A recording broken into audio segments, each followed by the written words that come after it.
Hello and welcome to all. आप सभी का स्वागत है आज एक बार फिर से मेरे new official YouTube channel ultra PCM point पर। इस ऑफिशियल यूट्यूब चैनल के माध्यम से विद्यार्थियों आज के क्लास में पुनः हम लोग क्लास 10th का साइंस की शुरुआत हम लोग कर चुके थे, जिस चैप्टर का नाम था रासायनिक अभिक्रियाएं तथा उनके समीकरण। जैसा कि आप लोग देख पा रहे हैं, चैप्टर का नाम था रासायनिक अभिक्रिया तथा उनके समीकरण। इसमें हम रासायनिक अभिक्रियाओं को किस प्रकार से संतुलित करते हैं, संतुलित करने की बात हो चुकी थी। आइए आज के क्लास में हम लोग आगे बढ़ते हैं। आज हम लोगों का भाग 3 होगा। क्लास 1 क्लास 2 हो चुका है और आज क्लास 3।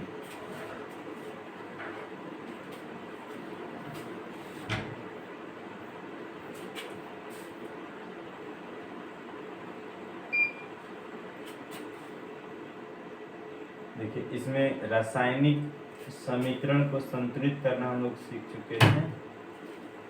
आज देखेंगे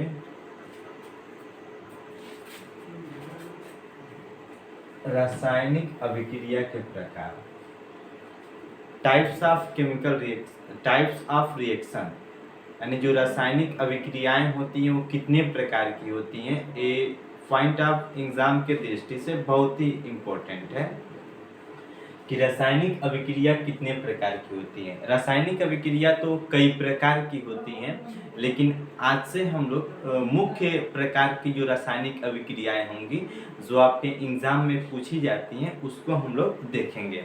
जो पहली रासायनिक अभिक्रिया है, अगर इसकी बात की जाए तो ये होती है संयोजन अभिक्रिया, जिसको योगात्मक अभिक्रिया के नाम से हम लोग जानते हैं।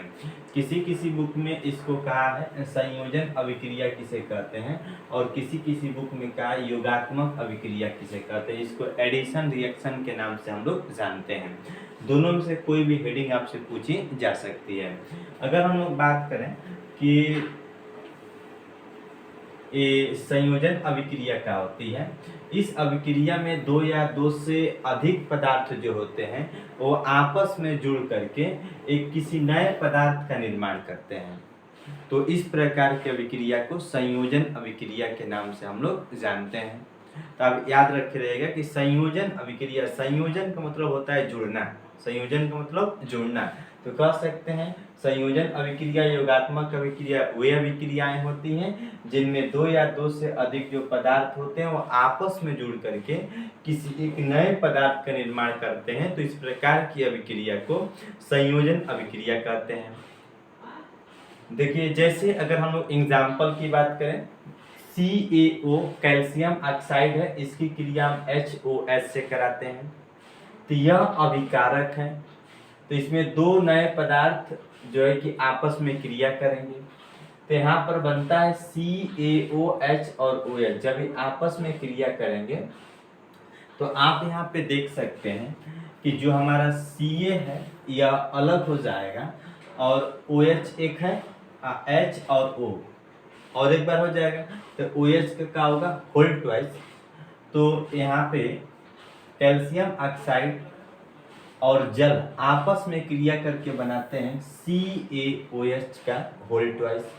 उसी प्रकार से आप यहाँ पे देख सकते हैं एक कार्बन है, अगर इसकी क्रिया हम ऑक्सीजन डाइऑक्सीजन के साथ कराते हैं तो इसको हिट करेंगे तो दो पदार्थ, दो या दो से अधिक पदार्थ अभिक्रिया में भाग ले रहे हैं, तो यहाँ पर बन रहा है CO2 जिसको कहते हैं कार्बन डाइऑक्साइड।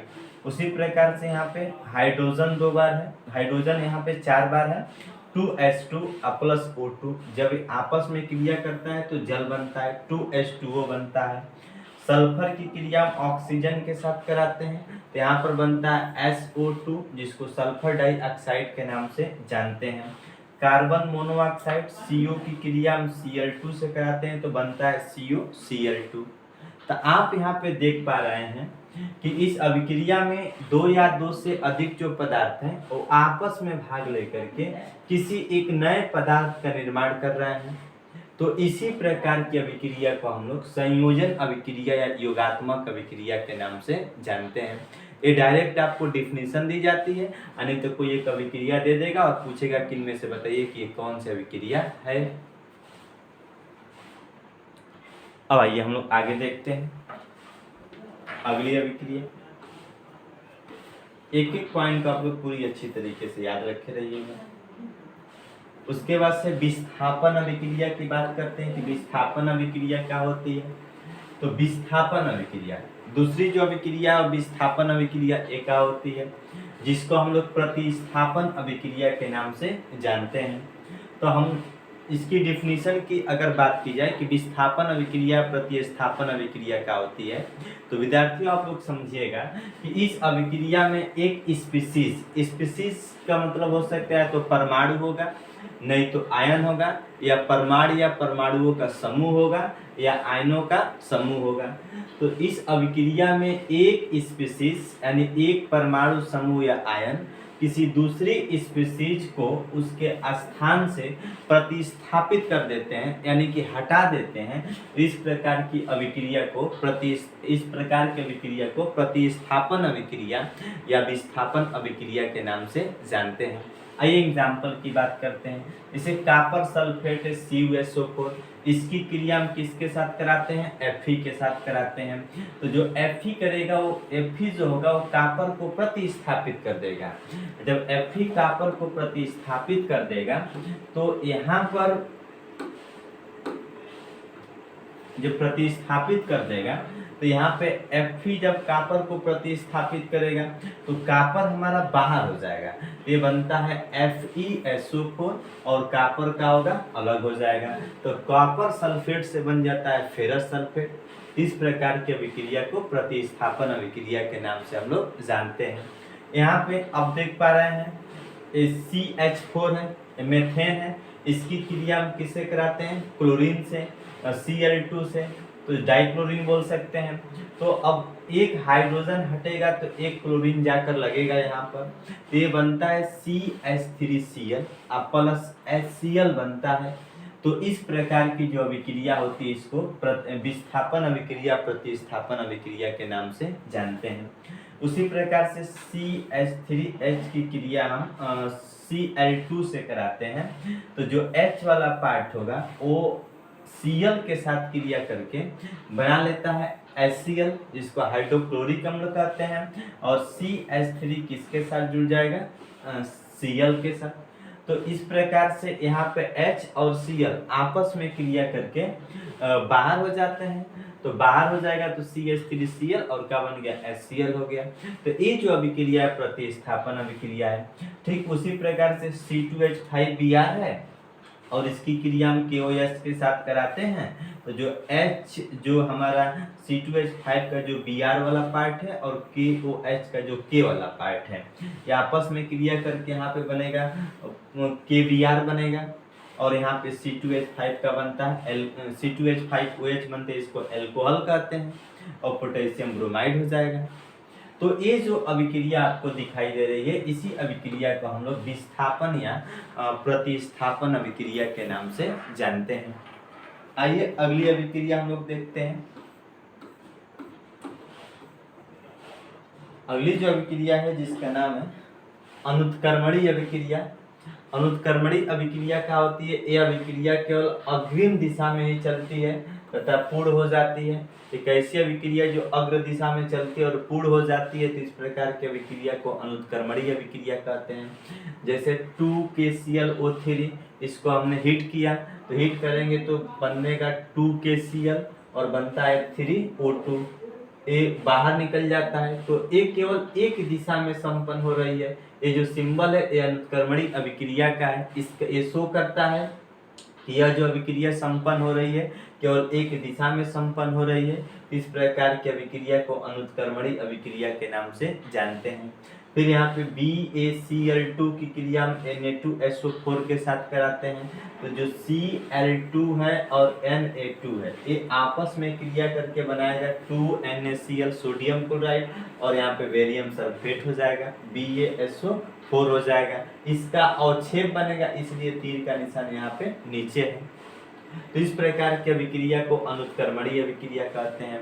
उसी प्रकार से सोडियम की क्रिया में HOH का मतलब 2 बार जल के साथ कराते हैं। इस जल का फार्मूला हमारा H2O होता है, तो इसको हम लोग चाहें तो लिख सकते हैं H और OH लिखते हैं। तो हमने 2 बार जल लिया, इसलिए 2 बार हम H और क्या लिखते हैं, OH लिखते हैं। तो जब 2 बार Na से हम HOH यानी H जल के 2 बार H से जल के 2 बार H से सोडियम से क्रिया कराएंगे, तो यहाँ पर पहले तो बन जाएगा H और H का हो गया H2, तो H2 तो गैस बन करके बाहर निकल जाएगी, लेकिन यहाँ पे 2 बार सोडियम और 2 बार जो OH होगा ये बना लेगा 2NaOH, जिसको हम लोग सोडियम हाइड्रॉक्साइड के नाम से जानते हैं। तो ये भी अभिक्रिया जो है कर्मणीय अभिक्रिया केवल एक दिशा में संपन्न हो रही है। उसी प्रकार से NaCl प्लस Ag है, तो कभी भी सिल्वर जो है कि क्लोरीन के साथ क्रिया करके बनाएगा AgCl, और यहाँ पे बन जाता है NaNO3 के साथ क्रिया करके बनाता है NaNO3। तो इस प्रकार की अभिक्रिया को अनुत्क्रमणीय अभिक्रिया के नाम से जानते हैं। अब देखिए एक लास्ट अभिक्रिया और एक आज के क्लास में आपको बताते हैं कि उत्क्रमणीय अभिक्रिया क्या होती है। उत्क्रमणीय अभिक्रिया की बात की जाए तो कह सकते हैं जो रिवर्सेबल रिएक्शन होता है, ये अभिक्रिया समान परिस्थिति में दोनों दिशाओं में चलती है तथा कभी पूर्ण नहीं होती है। एक ऐसी अभिक्रिया जो अग्र और पक्ष दोनों दिशाओं में चलती है लेकिन पूर्ण नहीं होती है, तो इस प्रकार की अभिक्रिया को उत्क्रमणीय अभिक्रिया कहते हैं। जैसे मान लीजिए कैल्शियम कार्बोनेट है CaCO3, अगर इसकी क्रिया कराएं तो बनता है CaO प्लस CO2 बनता है, कैल्शियम ऑक्साइड और कार्बन डाइऑक्साइड बनेगा। अब पुनः जब आपस में क्रिया करेगा तो कैल्शियम कार्बोनेट बन जाएगा CaCO3। तो अग्र और पक्ष, ये जो सिंबल है उत्क्रमणीय का सिंबल है, अग्र और पक्ष दोनों दिशाओं में चलती है, इसलिए उसको उत्क्रमणीय अभिक्रिया कहते हैं। जैसे PCl5 की क्रिया हम कराएंगे तो बनेगा PCl3 और Cl2 बनता है, इस अभिक्रिया को उत्क्रमणीय अभिक्रिया कहते हैं। H2 की क्रिया हम I2 से कराएंगे तो होता है 2HI, जिसको हाइड्रोजन आयोडाइड के नाम से जानते हैं। N2 की क्रिया 3H2 के साथ कराएंगे तो बनेगा 2NH3। तो इस प्रकार की जो अमोनिया बनेगा 2 बार, तो इस प्रकार की जो अभिक्रिया होगी उत्क्रमणीय अभिक्रिया होती है। इसकी खास विशेषता होती है कि अग्र और पक्ष दोनों दिशाओं में अभिक्रिया चलती है, इसलिए इस प्रकार की अभिक्रिया को उत्क्रमणीय अभिक्रिया के नाम से जानते हैं। तो हमने आपको पढ़ाया आज के क्लास में कि जो अभिक्रियाएं होती हैं वो कितने प्रकार की होती हैं। तो जो अभिक्रिया थी और रासायनिक अभिक्रिया के प्रकार, इसमें अभी हम लोग कई प्रकार पढ़ेंगे। आज के क्लास में केवल 4 प्रकार की रासायनिक अभिक्रिया को हम लोगों ने पढ़ा। इसको समझ करके अब अच्छा से अपने कॉपी पे लिखिएगा, फेयर कॉपी बनाइएगा, और किसी बीच में से कभी वीडियो नहीं देखते हैं। Class 10 science ultra PCM point पर जाएंगे और सर्च करेंगे तो मिलेगा प्लेलिस्ट में class 10 science part 1, part 2, part 3। Part 1 में इसका बेसिक पढ़ाया गया, पार्ट 2 में कैसे संतुलित करते हैं, और पार्ट 3 में हम आपको पढ़ा रहे हैं कि रासायनिक अभिक्रियाएं कितने प्रकार की होती हैं। तो आज 4 प्रकार का रासायनिक अभिक्रिया हमने आपको पढ़ाया, और आप हमसे जुड़े रहिए, और कल हम आगे अभिक्रिया आपको पढ़ाएंगे। ये आपके क्लास 10 साइंस चैप्टर नंबर 1 का ये तीसरा दिन का तीसरा वीडियो था, और आगे आपको वीडियो प्रतिदिन मिलते रहेंगे। आप सबको थैंक यू, बहुत बहुत धन्यवाद।